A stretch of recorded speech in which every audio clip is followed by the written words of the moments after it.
اس لیے کہ نظر ٹھہرانے تک کی سکت اس بچے میں نہیں ہے، طاقت نہیں ہے، ابھی نو مولود ہے، کمزور بچہ ہے. جیسے جیسے طاقت بڑھے گی ویسے ویسے نظر ٹھہرے گی. اگر پیدا ہوتے ہی کوئی بچہ کسی چہرے پر نظر جما دے اور قرآن پڑھنے لگے، اندازہ کرو اس کی قوت کیسی ہوگی، سطح وجود کیا ہے، قوت حیات کیا ہے. صلوات پڑھنے محمد و آلہ.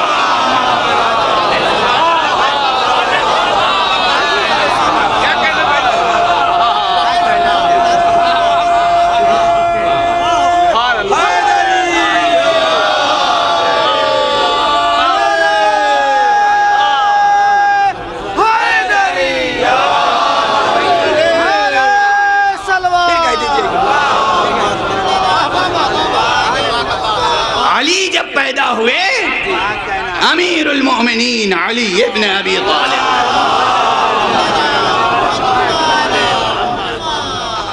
آغوش پیغمبر میں آئے. دونوں مثالیں یاد رکھیے گا. نو مولود بچہ نہ اس سے حرف ادا ہوتا ہے نہ اس کی نظر ٹھہرتی ہے. علی کی نظر بھی جم گئی، گفتگو بھی شروع ہو گئی، اور دونوں کی گواہی خود پیغمبر خاتم صلی اللہ علیہ وآلہ وسلم نے. نظر ٹھہرنے کی گواہی کہا یا علی تم نے مجھے اپنی نظر کے لیے منتخب کیا، میں نے تمہیں اپنے علم کے لیے منتخب کیا.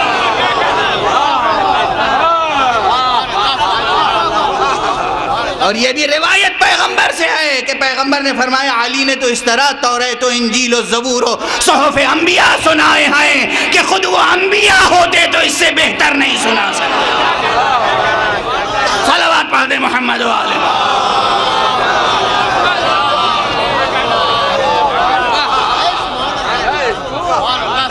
توجہ ہے.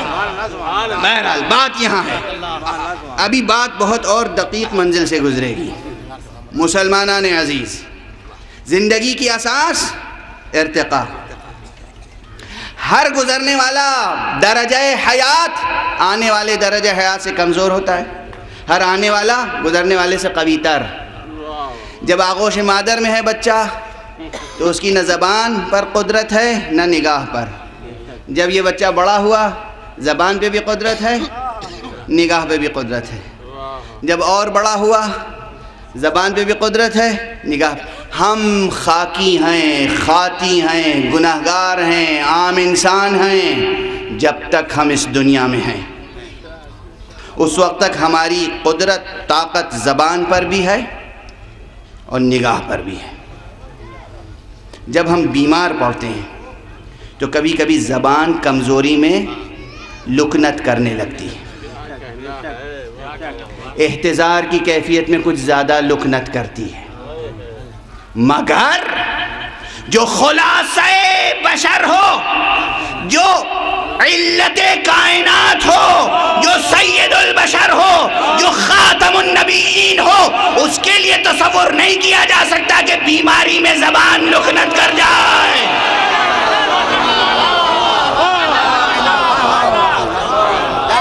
جس کی زبان جھولے میں لکنت نہ کرے اس گھر کے بزرگوں کی زبان وقت احتضار کیسے لکنت کر سکتی ہے؟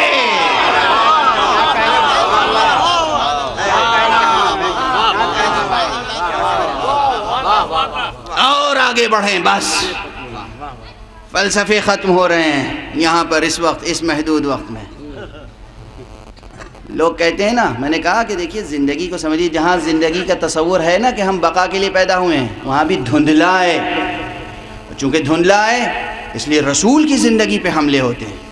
وہاں جائیے کس گستاخی سے کہتے ہیں کہ ہذا حجر، حجر پتھر ہے، اسے ختم ہو گئے محمد. ٹی وی پر کوئی صاحب آتے ہیں، کبھی امام حسین کی شان میں گستاخی کرتے ہیں، کبھی پیغمبر کی شان میں گستاخی کرتے ہیں، اور کبھی کہتے ہیں کہ پیغمبر سے بھی مدد مانگنا جو ہے وہ جائز نہیں ہے. خدا معلوم قرآن کو کیسے پڑھا ہے. بس ایک جملہ کہہ دوں، ایک جملہ، جس زبان سے یزید کی تعریف ہو وہ ایسی نجس ہوتی ہے کہ اسے زیب نہیں دیتا کہ قرآن کی تلاوت کرے.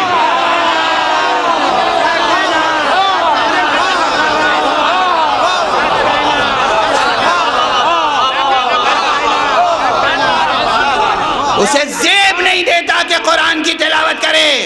اور پھر اگر ایسا کوئی شخص قرآن کی تلاوت کرے تو اس پہ وہ حدیث صادق آتی ہے جس حدیث میں کہا گیا ہے رب تال للقرآن والقرآن یلعنہ.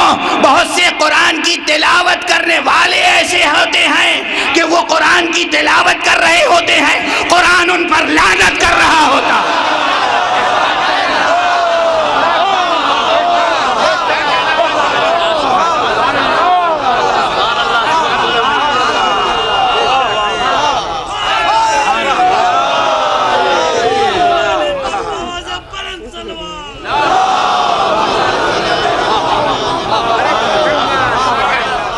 یہ کیا جانے کہ حیات مصطفیٰ کیا ہے، یہ کیا جانے کہ کنہ حقیقت مصطفیہ کیا ہے، یہ کیا جانے. اور یہ قرآن کا ترجمہ کیا سمجھیں، یہ زندگی اس آیت کو سمجھ لیں تو سمجھ میں آ جائے گا شان حیات مصطفیٰ کیا ہے. یہ ایک آیت سورہ مبارکہ عنکبوت کی کہ یہ حیات دنیا کھیل تماشا ہے، اصل حیات تو دار آخرت ہے. تو حیات کی پہچان کیا ہے؟ نگاہ کا کام کرنا، زبان کا کام کرنا، انسان کو قدرت ہونا، اختیار ہونا، انسان کا شعور و ادراک کا کام کرتے رہنا، یہ سب زندگی کی علامتیں ہیں. ہم انسان ہیں، جب تک ہم اس دنیا میں ہیں ہماری آنکھ کام کرتی ہے، ہماری زبان کام کرتی ہے. یہاں ٹھہر کے ایک اور فلسفیانہ نقطہ سمجھ کے جائیے. کیا آپ کی آنکھ دیکھتی ہے؟ آنکھ دیکھتی ہے؟ آنکھ نہیں دیکھتی. آنکھ کا کام صرف ایک لینس جیسا ہے. دیکھتا ہے دماغ. یہ بھی غلط ہے، دماغ نہیں دیکھتا. وہ روح جو دماغ کو بھی فعال بنائے ہوئے ہے، دیکھتی وہ روح ہے. توجہ ہے، توجہ ہے. اگر روح قوی ہے تو نظر دیکھے گی، اگر روح کمزور ہے تو آنکھیں کتنی ہی بڑی بڑی ہوں نظر کچھ نہیں آئے گا. یہ سائنٹیفک ریئلٹی ہے، یہ سائنٹیفک ریئلٹی ہے. توجہ ہے. تو اس دنیا میں ہماری روحیں کمزور ہیں. ہم جب تک اس دنیا میں ہیں ہم دیکھ سکتے ہیں، حاضر ہیں، ناظر ہیں، مگر معصومین کی زندگی وہ ہے، وہ ارتقاء کی اس منزل پر ہیں کہ ان کا جسم مبارک قبر میں ہوتا ہے، تب بھی چونکہ وہ زندہ ہیں اس لیے حاضر بھی ہیں، ناظر بھی ہیں، وہ دیکھتے بھی ہیں، وہ سنتے بھی ہیں، وہ جواب بھی دیتے ہیں. ہماری سماعت میں یہ طاقت نہیں ہے کہ ان کی آواز کو سن سکے.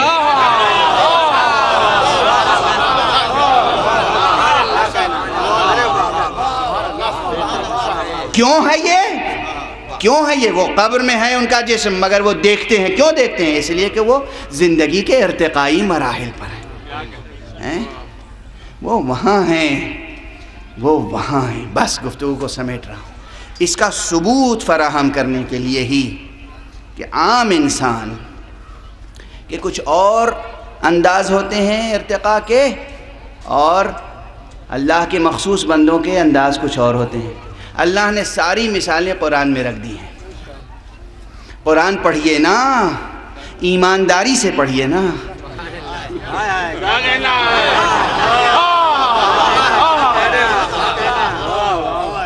پورا قرآن پڑھیے اور بتائیے کہ قرآن، یہ ظاہری قرآن بھی، یہ الف بے کے ساتھ جو حروف میں لکھا ہوا ہے کالے کالے حرفوں میں، یہ قرآن پڑھنے کے لیے بھی کسی قاری صاحب و کسی حافظ جی کی آپ نے مدد لی تھی یا نہیں؟ جب ظاہر قرآن سمجھنے کے لیے کسی کو استاد بنانا ضروری ہے تو باطن قرآن کو سمجھنے کے لیے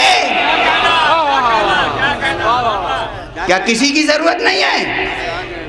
اس لیے کبھی بھی قیامت تک تنہا یہ حروف کافی نہیں ہوں گے. اس لیے امت اس وقت تک زوال میں رہے گی جب تک اسے یہ وہم رہے گا کہ قرآن کافی ہے، محمد کی ضرورت نہیں ہے۔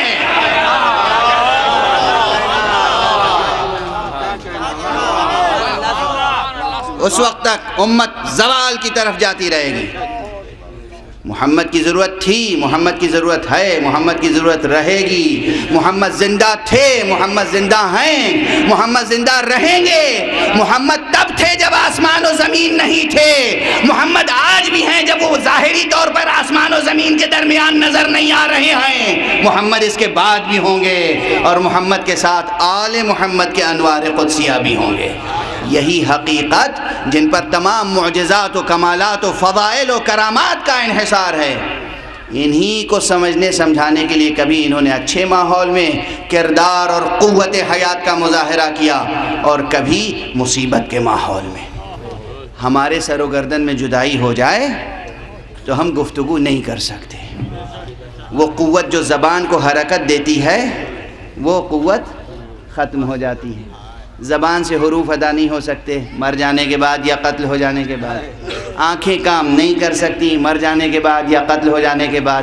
یعنی جب روح اور جسم کا رشتہ منقطع ہو جائے اس دنیا میں، تو ہماری روح اس دنیا میں بالفعل اتنی قوی نہیں ہوتی عموماً کہ ہم اپنی پھر آنکھوں سے کام لے سکیں، زبان سے کام لے سکیں۔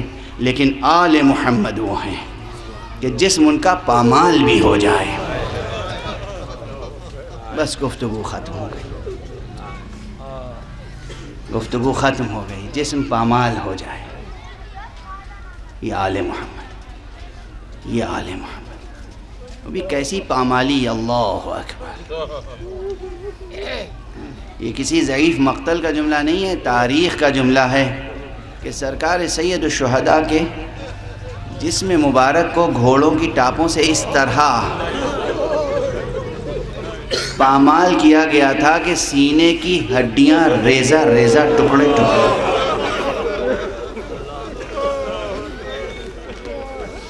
اجرکم علی اللہ، اجرکم علی اللہ۔ جسم مبارک پامال ہو چکا ہے، سر مبارک نو کے نیزہ پہ ہے، وہ بھی کون سا سر؟ اس سر پہ کتنے زخم ہیں؟ یہ جملہ یاد رکھیے گا، یہ تاریخ کے مطالعے کا خلاصہ ہے۔ قتل کے جتنے طریقے ممکن تھے وہ سب حسین کو قتل کرنے کے لیے اختیار کیے گئے۔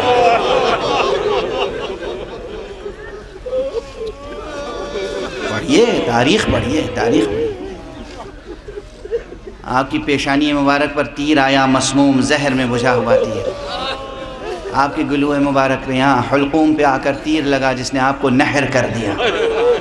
آپ کے سینے مبارک پہ آ کے تیر لگا، جس تیر کو آپ نے سینے کو قربوس زین پر ٹیک کر تیر کو پشت کی طرف سے نکالا، اور سینے مبارک سے خون کا فوارہ جاری ہو گیا۔ اس کے بعد سرکار سید الشہداء پر کتنے پتھر برسائے گئے۔ یہ تیر سامنے سے لگا تھا، پیچھے سے سنان ابن انس ملعون نے آ کر ایک نیزہ ایسا مارا کہ پشت کی جانب سے لگا اور سینے کی طرف سے پار ہو گیا۔ اف، اللہ اکبر۔ اور اس کے بعد پھر شمر ملعون نے جو جسارت کی ہے کہ امام حسین کو کہنا پڑا جب اپنے سینے پہ بوجھ محسوس کیا اس شقی کا، اس ملعون کا، تو آپ نے ایک مرتبہ آنکھیں کھولی۔ حسین کی قوت حیات، اتنے زخم کسی کو لگ چکے ہوں، پیشانی پہ، گلے پر، تیر سینے پر، پشت پر نیزہ، اور اس کے علاوہ نہ جانے کتنے زخم، اور دل پر کتنے زخم ہیں۔ صبح سے کتنے لاشیں اٹھائے ہیں، اکبر جیسے جوان کا لاشا، اصغر جیسے شیر خار کا لاشا، قاسم جیسے ہونہار کا لاشا، ایسے ایسے عزیزوں کے لاشیں، عباس کے کٹے ہوئے شانے، عباس کے ہاتھوں کا عالم جو عباس کے لہو میں تر ہو چکا تھا، یہ سب اٹھانا کم صدمے کی بات تھی۔ حر کے جوان بیٹے کا لاشا اٹھانا کم صدمے کی بات تھی۔ حبیب جیسے بچپن کے ساتھی کا لاشا اٹھانا کم صدمے کی بات تھی؟ کتنے لاشیں اٹھائیں، کتنے صدمے دل پہ سہے ہیں، اور کتنے زخم جسم پر وارد ہوئے ہیں۔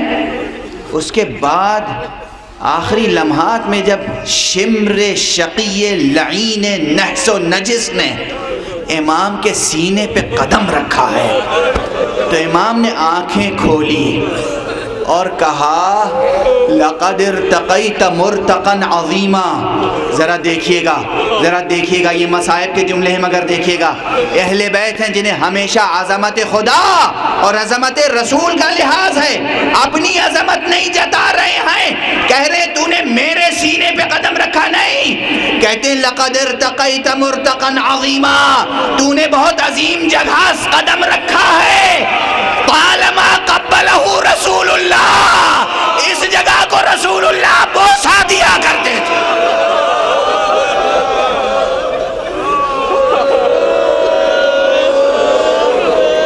بوسہ گاہ رسول پہ قدم رکھا ہے۔ اس وقت بھی حسین کی زبان کی قوت، حسین کی نگاہ کی قوت، اور اس کے بعد سر قلم ہوا ہے، سر نو کے نیزہ پہ بلند ہوا ہے، اور قرآن کی تلاوت کا سلسلہ جاری ہے۔ صرف قرآن کی تلاوت ہی کا سلسلہ جاری نہیں ہے، حسین کی سماعت بھی کام کر رہی ہے، گویائی بھی کام کر رہی ہے، نگاہ بھی کام کر رہی ہے، چونکہ ایک مومنہ کے ایصال ثواب کی مجلس ہے۔ اس لیے بس ان جملوں پہ ختم کر رہا ہوں، پروردگار اس مومنہ کو، اس محترمہ کو جوار رحمت میں بہتر سے بہتر جگہ کرامت فرمائے۔ ہمیشہ یہ جناب سیدہ کے مصائب سنتی ہوں گی، تڑپ تڑپ کے روتی ہوں گی، جناب زینب کے مصائب سن کر تڑپ تڑپ کے روتی ہوں گی۔ جناب سیدہ کے تذکرے میں جو وہ روایت آتی ہے اسے آپ یہ نہ سمجھیے گا کہ مبالغہ ہے، بظاہر فاطمہ دنیا سے گزر گئی تھی، علی آئے سرہانے بیٹھ کر گریہ کیا، حسن آئے گریہ کیا، زینب ام کلثوم آئی، مگر جب حسین آئے اور حسین نے کہا مادر گرامی کیا ہو گیا ہے، میرا جواب نہیں دیتی، میں اس طرح خدا حافظ نہیں کہوں گا جب تک آپ دوبارہ مجھے سینے سے نہ لگائیں۔ جناب سیدہ کے ہاتھ بلند ہوئے، زبان گویا ہوئی، میرے بیٹے حسین میرے سینے سے لگ جا۔ یہ جناب سیدہ بعد از وفات گفتگو کر رہی ہیں، بعد از وفات، یہ قوت حیات ہے، یہ قوت حیات ہے۔ اس کو آپ مبالغہ آمیز روایتوں کا حصہ قرار نہ دیں، صرف مصائب کے مبالغے نہیں ہیں، یہ قرآن مجید کی اس آیت کی روشنی میں دیکھیں وَإِنَّ الدَّارَ الْآخِرَةَ لَهِيَ الْحَيَوَانِ، دار آخرت ہی اصل حیات ہے، جہاں اصل حیات محفوظ ہو وہاں زندگی کی تمام اصلی قوتیں کار فرما ہوتی ہیں، چاہے وہ پیغمبر کی زندگی میں ہو، چاہے زہرا کی زندگی میں ہو، چاہے علی کی زندگی میں ہو، چاہے حسن کی زندگی میں ہو، چاہے حسین کی زندگی میں ہو۔ بس یہ زہرا کی مصیبت کی طرف ایک جملے میں اشارہ تھا، اور اب زینب کی مصیبت کی طرف ایک جملہ، اسی مضمون کا تسلسل ذہن میں رہے، عنوان کا تسلسل ذہن میں رہے۔ حسین کا سر ہے، نو کے نیزہ پہ بلند ہے، مزید مصیبتیں سہ رہا ہے، کربلا سے کوفے سے شام تک پہنچ چکا ہے، شام میں ایک آزمائش کی گھڑی زینب کے سامنے اور آئی ہے، بے ردا زینب کو دربار یزید میں لے جایا جا رہا ہے۔ زینب کہتی ہیں میں ایسے نہیں جاؤں گی، ام کلثوم، رباب، لیلا، اب میں بد دعا کرتی ہوں، تم آمین کہو۔ سید سجاد آگے بڑھتے ہیں، کہتے ہیں پھوپھی اماں بابا کے سر کی طرف دیکھیں، بابا کے سر کی طرف جو جناب زینب نے دیکھا، یعنی بھائی کے سر کی طرف دیکھا آنکھوں سے لہو، آنکھوں سے اشک جاری ہے۔ جناب زینب نے کہا بھائیا اگر تمہاری مرضی یہی ہے، اگر مشیت حق یہی ہے کہ زینب بے ردا دربار میں جائے تو میں اس امتحان کے لیے بھی تیار ہوں۔ انا للہ وَإِنَّا إِلَيْهِ رَاجِعُونَ، اِنَّا لِلَّهِ وَإِنَّا إِلَيْهِ رَاجِعُونَ، اِنَّا لِلَّهِ وَإِنَّا إِلَيْهِ رَاجِعُونَ۔ رضا بقضائه وتسلیما لأمره۔ پروردگار ہمیں علوم قرآن اور معارف اہل بیت سے آشنا فرما۔ پروردگار ہمارے درجات ہستی میں اضافہ فرما۔